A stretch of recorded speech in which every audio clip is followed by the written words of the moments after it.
I don't like the one. Do you have like the one, the idea that there is one person God created for you? So what do you say? You feel like there's somebody else God created for you? No.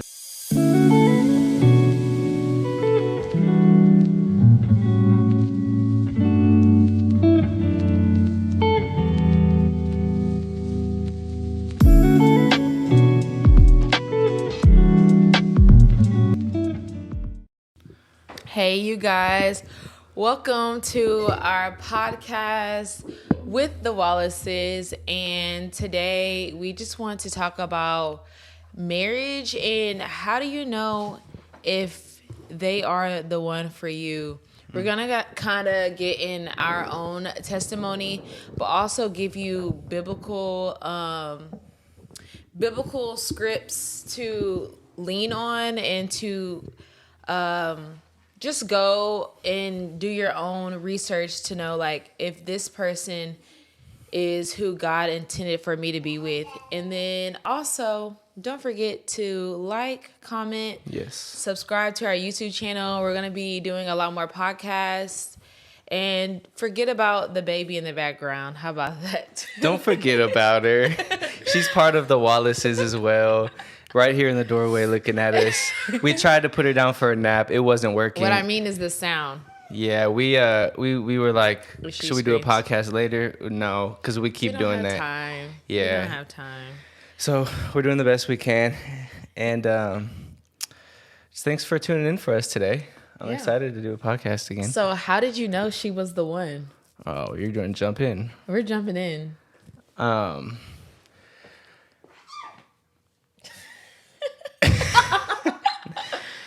No, so she brought up like wanting to do this topic. Because I feel like in the Christian world now, the world that we live in, it's harder to find someone who truly is committed to God as you may be. Like, I feel like it's always a lack somewhere. Like, it's just, you don't really find somebody compatible nowadays. It's just hard to find somebody who's truly on fire to God or may have the same desire and passion that you may have. Yeah, I feel like the culture we're in right now with social media and whatnot, it blurs a lot of stuff, and so a lot of people are looking for like a Christian man or a Christian woman, but like you don't really know until you like spend time with them and like sit down and. But let me say this. That's the thing. People are looking for a Christian man and a Christian woman. Yeah. I believe the Bible talks about, I think it's somewhere in Corinthians, how when you are single, you should be focusing on the Lord. That's good. Yeah. You are supposed to be diving in and letting the Lord use you because when it does come time for marriage and when it comes time to commit to your family, you're going to be worried about your family because now that's your ministry. And when you are single, your relationship is with God.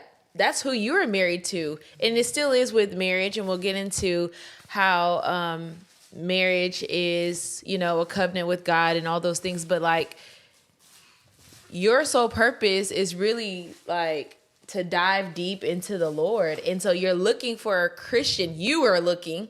That's the thing. God's going to bring that person to you. And you're looking for this Christian man. You should be looking for Christ in that person. You're looking for the box of what a Christian person should look like. But people can make up Christianity. I need to see the life. And that's where I'm getting to. Like, I need to see the life of Christ in you. I don't need to see they're going to church, and that's where people mess up. Right. Yeah. They're going to church. Oh, they serve. Or they reads his word. They post Christian content. They post stuff on their pages, on their stories. I think they also a lot of times like we search for something we want, but we don't really know what we need. And so what I mean is like whenever I met her, it's like thought I found someone that I wanted, but then what God was doing through our relationship was he was really showing me what I needed. And thank God, you know, it was through her. But to answer her question initially, like, how do I know she was the one? Like, because ultimately you're going to mature, like your relationship's going to call you higher and call you closer to the Lord. Whenever you're single, you're focusing on God. Whenever you're in a relationship, you're still focusing on God. Whenever you're married, you're still focusing on God, because a lot of people think that they're going to meet the person and then now their purpose and responsibility is going to become like, now we're responsible for each other.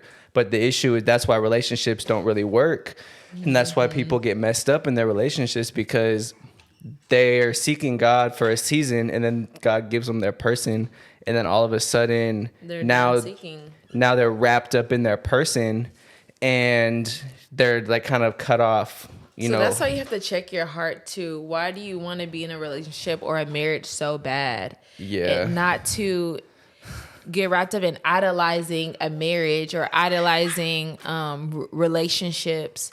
And that's where God, he sees your heart. He sees that after I give you the things your heart desires, you're going to forsake me. You're going to forsake the ministry. You're going to forsake, why I called you out of these things and what I called you to do. You're going to forsake all those things once you get into a marriage, once you get into a relationship. I think, yeah, because he gives you a partner. Like he gives you a teammate, someone to like do ministry with and fulfill his will with. But like she is not my purpose, or like she's not like my, like we don't make each other happy. Like and that sounds crazy actually coming out of my mouth. There's a lot of people who are probably going to disagree. Like, what do you mean? But like our purpose isn't to make one another happy. Because if I'm relying on her for my happiness, like she becomes a god to me. And I can idolize her. I can idolize my marriage. I can idolize my daughter. And now whenever she's not meeting a need or my daughter's not meeting a need and I feel unfulfilled as a man, now I'm blaming other people. And now I'm looking at worldly, carnal things in these relationships that are here instead of seeking God and seeking first the kingdom and allowing him to add all the things that are missing to my life. You know what I'm saying? So I think that it's just, like she said, a heart posture. Like, why do you want a relationship?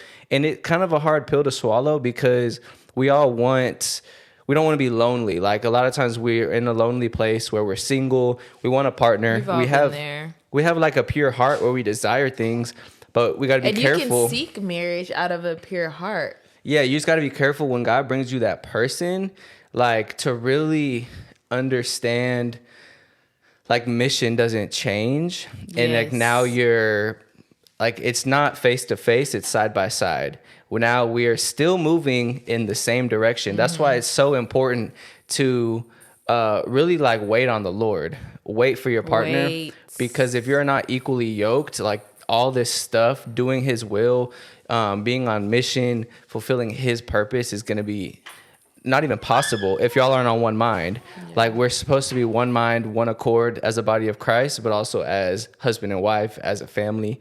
I mean, even like Eve, she came from Adam's rib. Like he said that God said that he made Adam a helper, but she came from him. And like they were one. They're the first marriage, the same way that Christ and the church is one, same way that the bride and the groom become one in marriage. And so in oneness, you have to be on one mind, one purpose, one vision. Your eyes got to be fixed on the same Jesus, the same ministry, the same call. And if either of you are seeking anything, personal, or seeking something that you're not in agreement with, this is something we've had to have conversations about, like just being having the same vision. Like if you're seeking and you're not in agreement on a vision, then it's just not gonna work. And to be in agreement on this vision is just truly having fellowship with God. Both of you being in fellowship with God, because ultimately when you're in fellowship and you're abiding in God, he's the one who is driving you to fulfill his work, he is your fulfillment. And so when someone is not in fellowship with God, then that's where the devil tries to seep in, deception and lies. He is and the vision. Yes, right. So if you're both in fellowship with God, then you're going to share the same. If you're sharing the same fellowship, you're sharing the same vision, the same heart, the same mind, the same purpose. Because we're one, as we are one. Yeah. In our marriage, we are both one with Christ. Amen. Yeah. And so if we're one with Christ, we share his vision. We have his mind. And so whenever we are moving in ministry, which is just our life, right, and abiding in God and allowing him to move in us and dwell in us and have his ministry work through us, then everything just aligns. There is no rift. There is no lack. There is no lack even in our marriage. Yeah, and I want to get back to like the topic. How do you know the person is the one, or I don't like the one. Do you like the one, the idea that there is one person God created for you? So what are you saying? You feel like there's somebody else God created for you? No, that's not what I'm saying. I feel like we have to submit. Like, we have to. Do you you feel have that to humble marriage is a yourself. Yes. Okay. Marriage is a gift, but this idea that, because, okay, let me put it this way. Because when you come across, if you're just constantly looking for the one, if your idea of the one is a person that's going to check all your boxes, meet all your needs. Let me rephrase that, because I don't mean Let me finish what I'm saying first, please, before I forget. Because sometimes God will have the one he has for you, but they're not the idea, though ideally the one in your mind, because it requires work in yourself to become the one. So I guess what I'm trying to say is, I don't know if the one exists. There's not one already waiting for you. We have to become the one. And what I mean is, like, God ordained us, and he ordained the way we met, our relationship, and into marriage. But I had to become the one, and she had to become the one. And that's why singleness and waiting, in your waiting. That's why I said you got to wait, because there's a lot of humility and a lot of chastening and pruning that God has to do, that had to do in our early, like, few months of dating, that, like, he had to make us the one for one another. And I think we did it. When we started dating or courting each other, I believe that's why when we were becoming and God was chastening and pruning us, we weren't really butting heads, because we started off as friends. We didn't jump head in, physical, all like just like emotionally tied into, like, we started off friends. Like, we built something. We built a foundation. Our first conversation was about God. That's where our foundation was. And we didn't build it on like, just carnal things. We built, our foundation was on God. Our first well, it felt like we had a lot of things in common, but I feel like what we had in common most was like the spirit. Yes. And like, so that's how you can know if this person is the one. Like, what are you talking about? Like, what are your passions? Where do you where are y'all like having the best conversations? Like, because with us, it was like very spiritual. Like, we went to church on our second date. We just got lost in conversation for the longest time. Really, like, diving deep. Yeah, we was telling each other like everything the second day, like letting it all out. You was telling me everything. I know I was. But I realized the reason why was because, like, it was a safe place, because she was in God, and like our spirit, like, I felt safe. Like, I didn't really know her. I knew her for like 24 hours. Literally, I knew her for 24 hours. And I'm telling her, because the spirit of God was just so comforting. Like, in that moment, I trusted her. I felt safe. I felt like I could tell her things that I was ashamed of, that I just knew in my spirit she wasn't gonna judge me, I just could lean on her. And like it's a weird thing to describe, even to say out loud, like someone I didn't even know, but like it's like if you know, you know. It's one of those things like when you know, you know. And I'm just trying to describe, it's like a feeling that, and not just a feeling because we don't go based on our feelings, but like it's the Spirit of God was like in our meeting, was present, and it allowed us to open up and get deep in the first 2 days. So after that first weekend, it was really like you had no choice. Like do you want this or not? We got no choice because you know everything at this point. Locked in, honey. And I think we spent every Friday, Saturday, Sunday together till from that moment to like the rest of the time. We did have, times, we did have some times. We did have some times where There's a couple moments, crying, a couple moments where we had to pray and just be like, is this what the Lord wants? But this is how you know this person is really like sent from God, because they really like call you higher. Like they don't allow you to settle into, they don't just comfort you and validate you in your sin or in your mindset that is leading you into a sinful pattern, or that's just a carnal mind. Because that's what I was dealing with in the beginning of our relationship. There was a lot of carnal things that I feel like I was consumed with that she was not playing with. And so there was a couple times when I got confronted just by my own carnality, and I had to I would get offended because, and what happened is God began to teach me that like the way I was thinking and my like perspective was just carnal, and it wasn't really like in love. Okay. And let me say this for the woman who, has somebody like that may be carnal or learning more about God. Like, don't get frustrated. And I had to talk to my mom about this because I'm like, I seen that you really were trying to, get to know God and wanted to learn more. And at times I would get frustrated. And my mom reminded me, be love, be Christ, be patient. Yeah. And that also reminded me that you are a son of God. You are his child just as much as I am his daughter. And so that I needed to be a light and show Christ to you, because if I'm being, first of all, and there was things that I was dealing with. And so how can I be, that person that is unforgivable or unforgiving you? You know what I'm saying? And Christ forgave me, and I was there too.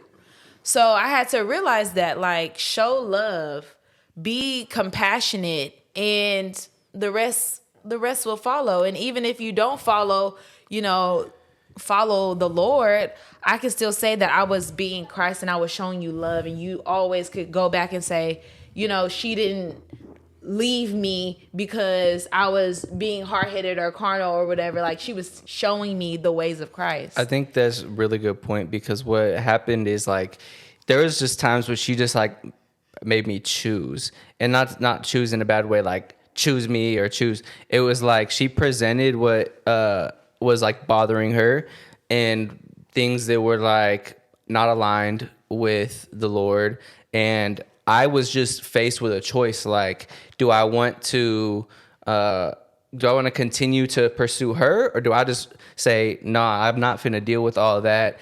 Do I want to just go my own way? And like, I had to choose which way I wanted to go. Think you was like, this is a little too much. I may absolutely. Just quit. That's what I just said. I had to choose. Like, I was put with a choice to choose her or to choose like, I'm just continue doing me and being single, because like it was difficult. And what I mean, like, I had to humble myself a lot. Like I had to really step outside of the years of comfortability that I had grown in my personal relationship with God, which was double-minded. I was in a place where for like four or 5 years I had been going to church. I had been doing a lot of things, but I was very carnal. I was very double-minded. I say this to say that like her talking about being an example and showing the love of God and being forgiving is literally what kept our relationship, because I'm a type of person who, like, I needed to see obedience walked out before me, because I was around in a lot of communities and a lot of groups where like obedience wasn't like, we loved God, we went to church, but like obeying God Wasn't the forefront. we weren't really, Well, we were obeying God because we were in church and we like said we love God, right? But like I wasn't seeing a life surrendered a lot of times. I was also in my very early 20s, living on my own, first time moving out the house. And so a lot of that independence just got to me, and I started to pursue my own lust, my own like mindsets.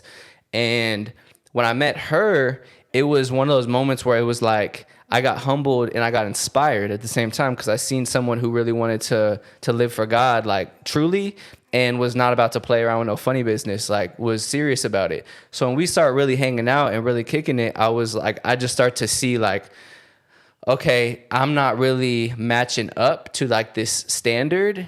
And so my life starts to change just naturally. She's not telling me like things that she expects of me. I'm just starting to like chip away at my life and just really surrender a lot of things that I was carrying on to, a lot of baggage for like the past few years. But seeing an example, having someone who was just, oh Lord, are you okay? Sorry, y'all.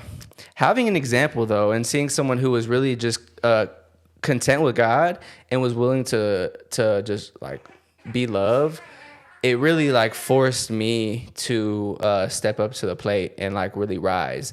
And I'll tell the story time and time again, but like I really like, I heard very clearly from God that I couldn't have her unless I had God first, which basically like all the years I was in church, I didn't really have God. Like I wasn't really like in him. Like I wasn't in Christ. I was just in community. I was around Christ. I was around church. I was in community, but I wasn't in him. And when I met her, he was like, I have this woman, like she's a gift, and like I have her for you, but I require something of you. And what he required of me was like full surrender, and total obedience. but that's what nitty gritty. That's what he requires out of all of us. Absolutely. But that is what can really tell you if someone's for you, if they really pull you to Christ's standard. If and not to say that they step in your life and demand things of you, but that the way they're living so unashamed and so boldly for Christ should really like edify you and encourage you to live the same way. And so she inspired me. And I know she said she was dealing with, her own stuff in our relationship, but to me, it just felt But like that's the same thing. Like it pulled me like to a higher calling. Like I honestly was like, okay, he's looking at me. I'm saying I love God, so I need to actually dive deep and truly go like surrender. So while you were doing that, I was doing the same thing. I was literally doing the same thing. God was using us to sharpen one another, like subconsciously, because we had a handful of conversations about expectations and standards and like purpose, but like it wasn't like a constant beating at a dead horse, like trying to like force us to do anything. Like we were coming in our young adulthood trying to like decide what we wanted. How old were we? We met when we were like 23. 22, 23. Yeah, 5 years, right? I'm old. But like we're almost 30. What? We got a whole daughter. Look at her too. Oh my gosh. But like as a young adult, you're really like you're forced to decide like what you want out of life, who you want to spend it with, and God gives you the free will to decide. No, but I want to pause and pivot back to what you were talking about, how you said that we don't make each other happy. Yeah. Expound on that, because I want you to bring that out more. Yeah. Our like marriage is not to make you happy, it's to make you holy. marriage, she doesn't make me happy. If her duty is to make me happy, then she becomes my God. Like she becomes a God to me because like I'm worshiping her. And I think people get into relationships and marriage because it's like, oh, they make me so happy. Yeah, they're trying to fulfill a that void. only God can fill. Amen. So they meet a woman and they're like, yeah, like I'm so happy. They make me so happy. So then they go get married because they think that they're not always going to be like your fulfillment shouldn't come from. No, that's facts. Like you just, it's just about like mindset. Like when you get into a relationship, like there's moments when you're going to be happy, but happiness comes and goes. Right. Joy is constant. Joy is a fruit of the spirit. Joy is not circumstantial. Happiness is, because if you're struggling to pay a bill, you're not going to be happy. If you're struggling to do anything and you're struggling in your job, if life is heavy, like you're not going to be happy. Exactly. And God knows that. Like there's a moment he's acquainted with our grief. Mm-hmm. We're not going to be happy 24/7. So if you get into a relationship expecting pure happiness, like you're in for a surprise. In for a surprise. And that's so good. If I'm in this relationship and my goal is just happy, like we're married, happy, get a house, have a kid, happy, boy, you're fried. Like you're cooked. You're cooked.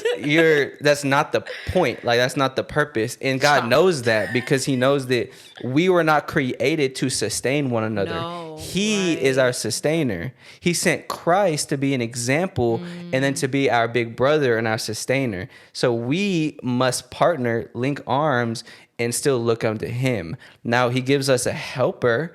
And now we're here to not help in carnal things, but we're here to spiritually help one another. This is why I said it's not to make you happy, it's to make you holy, because there is a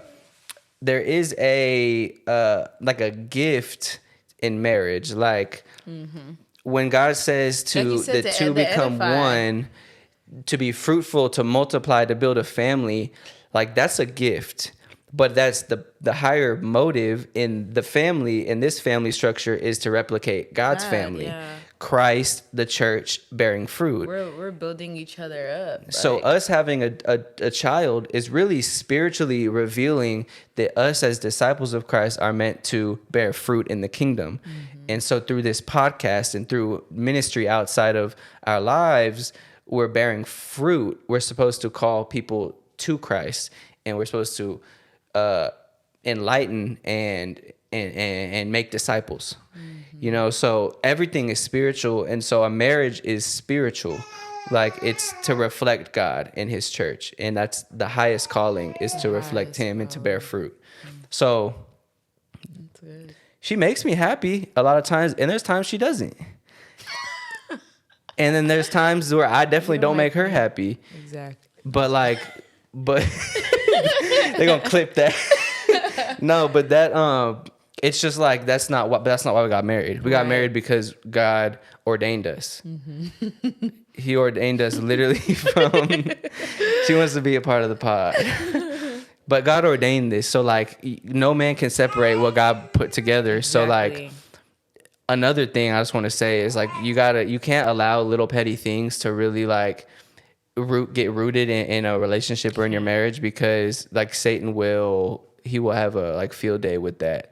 And oh yeah, that's why communication is key. Yeah, communication is key.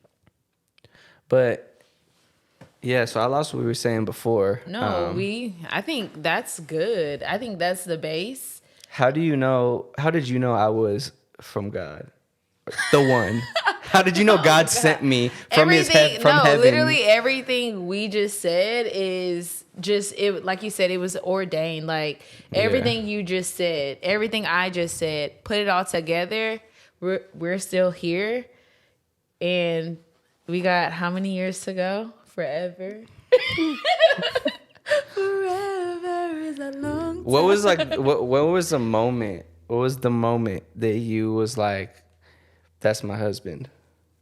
You know what? And people say that. Did you get a dream?